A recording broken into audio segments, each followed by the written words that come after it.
Channel को subscribe करें और बेल आइकन जरूर दबाएं। इस न्यूज के प्रायोजक है केयर डायग्नोस्टिक सेंटर, अल बाकिर कॉम्प्लेक्स, जिला चिकित्सालय के सामने, सलूम्बर। अलवर जिले के बहरौर से विधायक बलजीत यादव अपनी 14 सूत्रीय मांगों को लेकर गुरुवार को सलूम्बर विधानसभा मुख्यालय पर पहुंचे। मुख्यालय के बस स्टैंड पर उनके समर्थकों और क्षेत्रवासियों ने माला पहनाकर स्वागत किया। उन्होंने बस स्टैंड से आशीर्वाद गार्डन तक काले कपड़े पहनकर दौड़ लगाई। इस दौरान बड़ी संख्या में उनके समर्थक मौजूद रहे। उनके इस प्रदर्शन के दौरान ओबीसी अधिकार मंच के हितेश पटेल, खेमराज पटेल इसरवास और धर्मेश सुथार ने ओबीसी वर्ग की विभिन्न मांगों को लेकर ज्ञापन सौंपा और साथ समर्थन किया। लीजिए सुनते हैं अपने भाषण के दौरान क्या कहा विधायक बलजीत यादव ने। उम्र के सम्मानीय नागरिकों, हमारे युवा साथियों, मैं जीवन में पहली बार सलूम्बर की धरती पे आज आया हूं।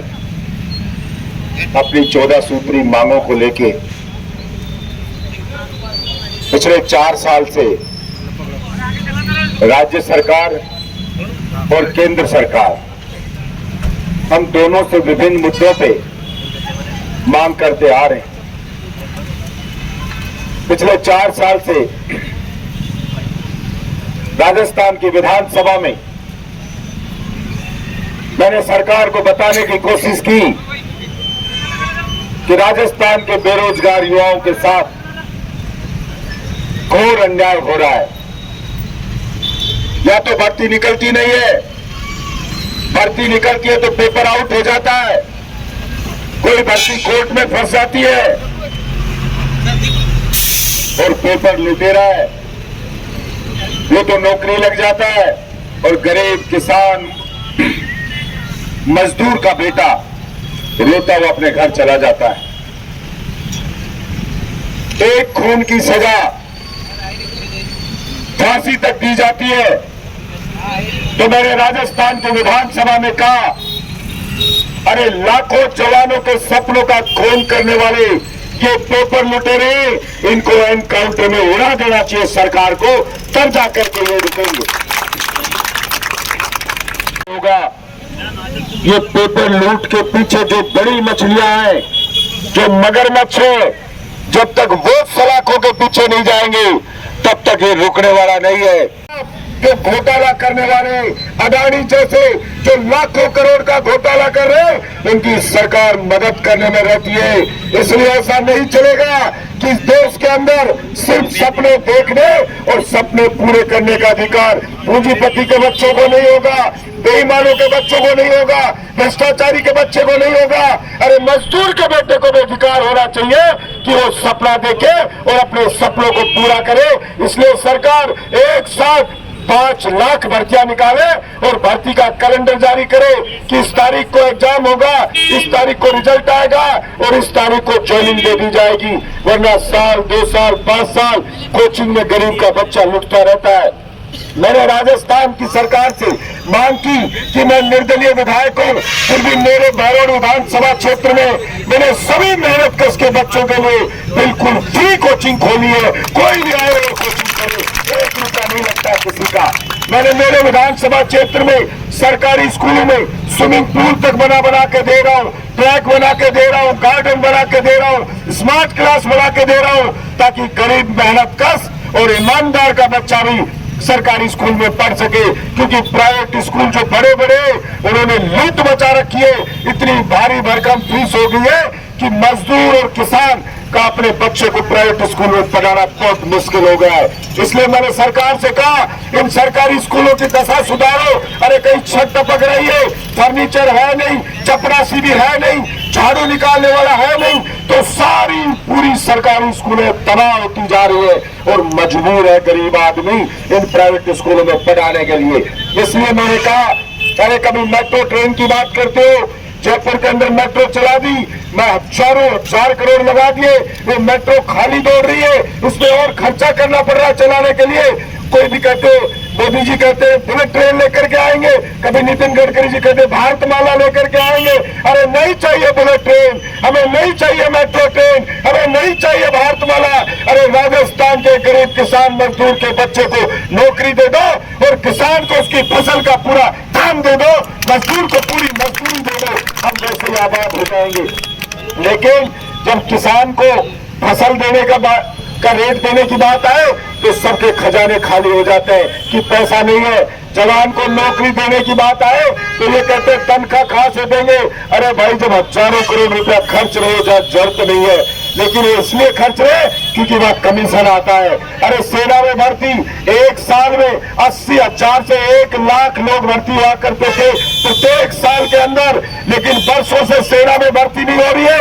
और अब भर्ती खोली है केंद्र सरकार ने तो क्या कहा, 4 साल के लिए नौकरी लगाएंगे जिसमें 1.5 साल ट्रेनिंग पे होंगे और मात्र 2.5 साल की नौकरी देंगे। 21 साल के लड़के को 2.5 साल बाद रिटायर करके भेज दिया है, सेना को भी ठेके पे छोड़ दिया है। ये देश के लिए दुर्भाग्य की बात है। इसलिए हम मांग करते हैं कि पहले के जैसे सेना में भर्ती होनी चाहिए। अरे बांट दिया मेरे देश को इन राजनीतिक पार्टियों ने कि तू बीजेपी वाला है, तू कांग्रेस वाला है, जनता बटी हुई है। जैसे अंग्रेजों ने देश को बांट दिया था, इन राजनीतिक पार्टियों ने वापस हिंदुस्तान को बांट दिया। ये चोराधारी नेता है, ये खुद मलाई चाट रहे और जनता रो रही है, बिलख रही है और जनता को कहते हैं नहीं तुम तो पार्टी खेलो, मौज करने का अधिकार हमें है। राजस्थान की विधानसभा में जब बिल आता है कि सारे एमएलए की तनख्वाह बढ़ा दी जाए तो सारी पार्टियां एक हो जाती है और 5 सेकंड में एमएलए की तनख्वाह बढ़ा दी जाती है।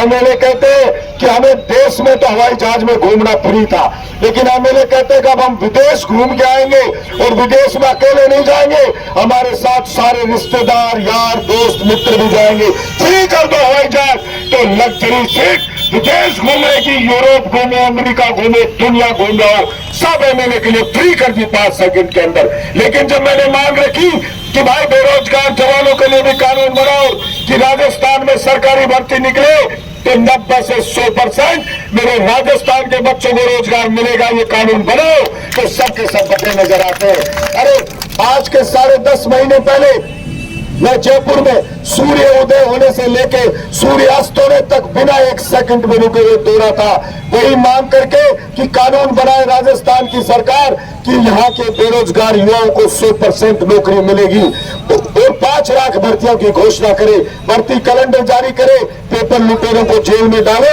मुझे स्वयं मुख्यमंत्री जी ने वचन दिया था कि हम आपकी मांगों को मानेंगे।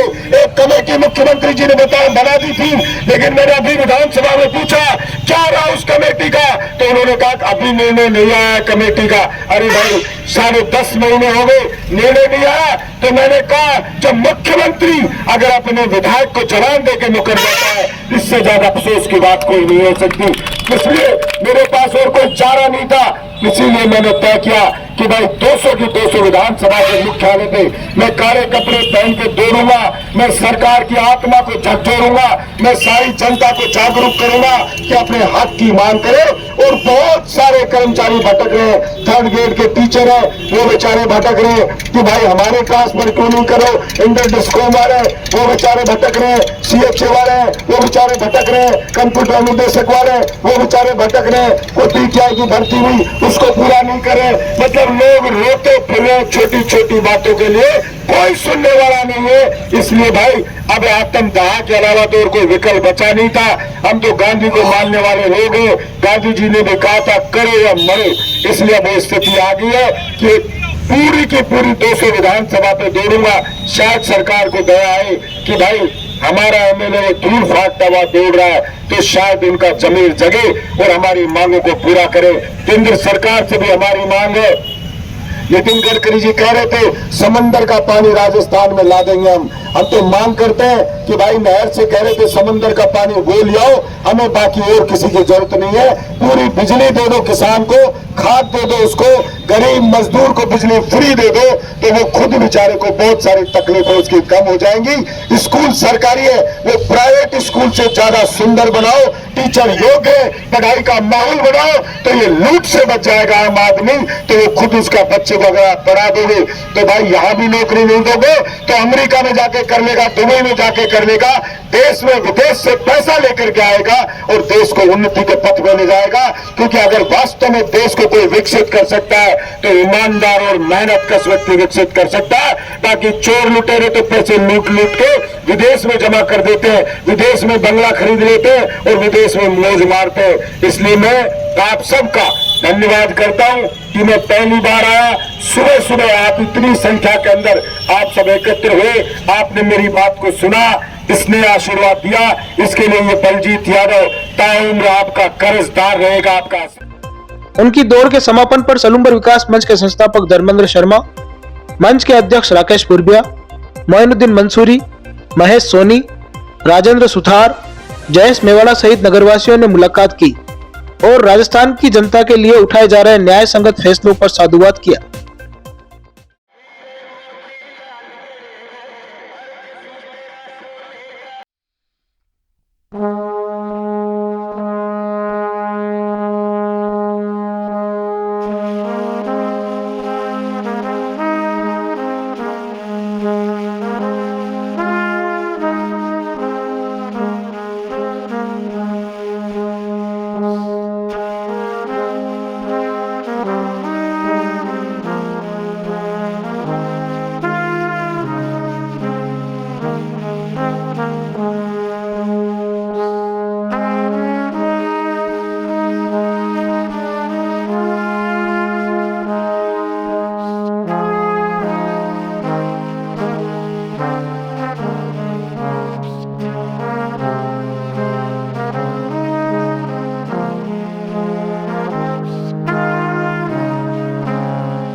मैं आज के लगभग 10 महीने पहले भी जयपुर में सूर्य उदय से सूर्यास्त तक दौड़ा। उस वक्त मुख्यमंत्री जी ने मुझे वचन दिया था कि हम बिल्कुल पेपर लुटेरे हैं, बड़ी मछलियां हैं, उनको सलाखों के पीछे डालेंगे, 5 लाख भर्तियां निकालेंगे और कानून बनाएंगे कि राजस्थान में कोई भी भर्ती होगी तो उसके अंदर राजस्थान के मूल निवासियों को 90 से 100% रिजर्व सीट उनके लिए रखेंगे, उनको आरक्षण देंगे और प्राइवेट कंपनियों में 75% तक राजस्थान के निवासी लगेंगे। क्योंकि मैंने विधानसभा में आंकड़े रखे थे कि देश में 22 से 23 राज्य ऐसे हो गए जहां राजस्थान के युवाओं का सिलेक्शन रेट 0 है, यानी एक भी राजस्थान के बच्चे को नौकरी नहीं दे रहे हैं। उन्होंने कानून बना दिया है, जैसे बिहार ने बनाया कि बिहार में सरकारी नौकरी के लिए वही अप्लाई करेगा जो बिहार का मूल निवासी हो। हरियाणा बना दिया, हरियाणा में वही अप्लाई करेगा जो हरियाणा का मूल निवासी हो। मध्य प्रदेश ने बना दिया, मध्य प्रदेश में वही अप्लाई करेगा मध्य प्रदेश का मूल निवासी हो। पश्चिम बंगाल ने बना दिया कि जो बांग्ला भाषा जानते हो वही अप्लाई करेगा। तमिलनाडु ने बना दिया जो तमिल भाषा जानते हो वही अप्लाई करेगा। तो मैंने सरकार को बताया कि भाई राजस्थान के बच्चे को बाहर कहीं नौकरी मिल नहीं रही है, यहाँ उसकी नौकरियों पर डाका डल रहा है, दूसरे स्टेट के लोग उसकी भी नौकरियाँ खा रहे हैं, इसलिए उसकी नौकरियों को बचाया जाए, उसके हित की रक्षा करी जाए। जब मुख्यमंत्री जी ने एक कमेटी बनाई थी कि जल्दी रिपोर्ट देगी, हम ये बिल ले आएंगे, कानून बना देंगे। अभी विधानसभा में पूछा तो अभी उन्होंने कहा कि अभी तुरंत तो कुछ नहीं होने वाला है। तो मजबूरन फिर मेरे पास कोई विकल्प नहीं बचा। जब मुख्यमंत्री जी वचन दे के मुकर जाए एक एमएलए को, तो फिर मेरे पास चारा यही था कि मैं 200 की 200 विधानसभा पे जाके उनकी आत्मा को झकझोरूंगा और वहाँ के जनता को जागरूक करूंगा, ताकि वो भी अपने जनप्रतिनिधि से कहे कि उनकी मांगों के लिए विधानसभा में वो लड़े। होली के शुभ अवसर पर साड़ियों की धमाका सेल। पहले आओ पहले पाओ। पायरा वाला साड़ीज, नागदा बाजार, सलूम्बर।